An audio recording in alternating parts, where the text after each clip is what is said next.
porque muitas vezes a mãe ela é a primeira a ingressar com a ação judicial. Eu já vi as poucas situações que eu vi em que o pai ficou com a guarda nesses casos, e as duas partes, assim, a mãe e o pai, sem nenhum problema, é quando o pai estava com a criança e já ajuizou. Muitas vezes é uma questão até de estratégia, de litígio estratégico. Mas, fora dessas questões, o mais comum, né, inclusive tem estatísticas, né, esses dias eu estava vendo uma estatística, né, o mais comum é ficar com a genitora mesmo, né?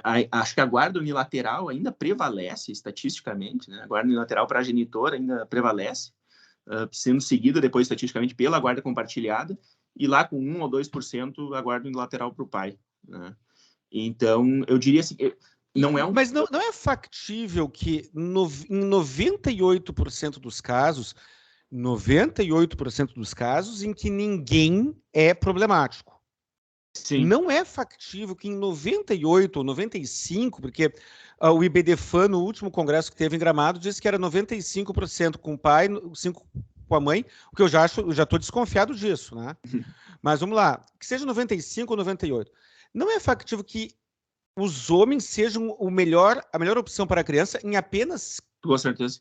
2%, 3%, 4%? Com certeza.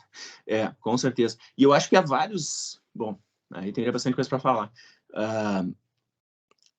É aquela questão em que não há talvez um preconceito direto e explicitado, mas é um preconceito quase que entrincheirado na cultura jurídica que advém de um preconceito social, né? De um preconceito cultural. E, bom, certamente me faltaria estofo intelectual aqui para investigar as raízes desse preconceito cultural, né? Toda a história, mas me parece que sim, existe uma predisposição, né?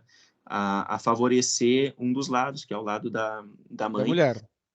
Ao lado da mãe, levar mais em consideração, muitas vezes, a palavra dela, né? Muitas vezes os pais reclamam, de fato, que não são ouvidos. Eu tento, na medida... Quando o laudo psicológico é inconclusivo, às vezes vem o laudo psicológico, o estudo social, dizendo que ambos os genitores estão plenamente aptos a ficarem com o filho. Aí o juiz decide como ele no cara ou coroa? Não, sabe o que? Muitas vezes acontece um acordo, e aí era esse ponto que eu queria tratar antes.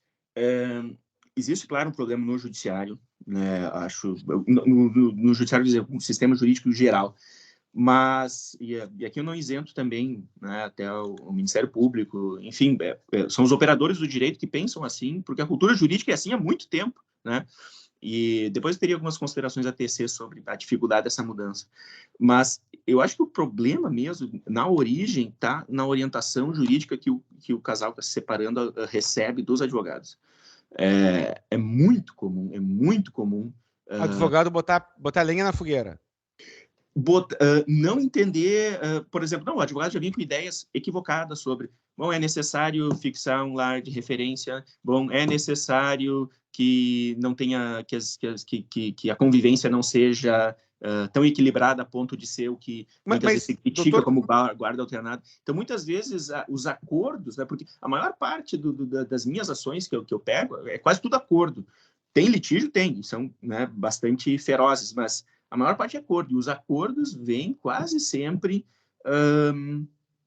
favorecendo, né, uma convivência maior, a residência base com a mãe, um tempo maior de permanência. O cara pagando pensão para a criança. E isso porque, né, pode ser que eventualmente, né, a própria pai diga, né, é assim que eu quero mesmo, mas eu acho que é a orientação do advogado, muitas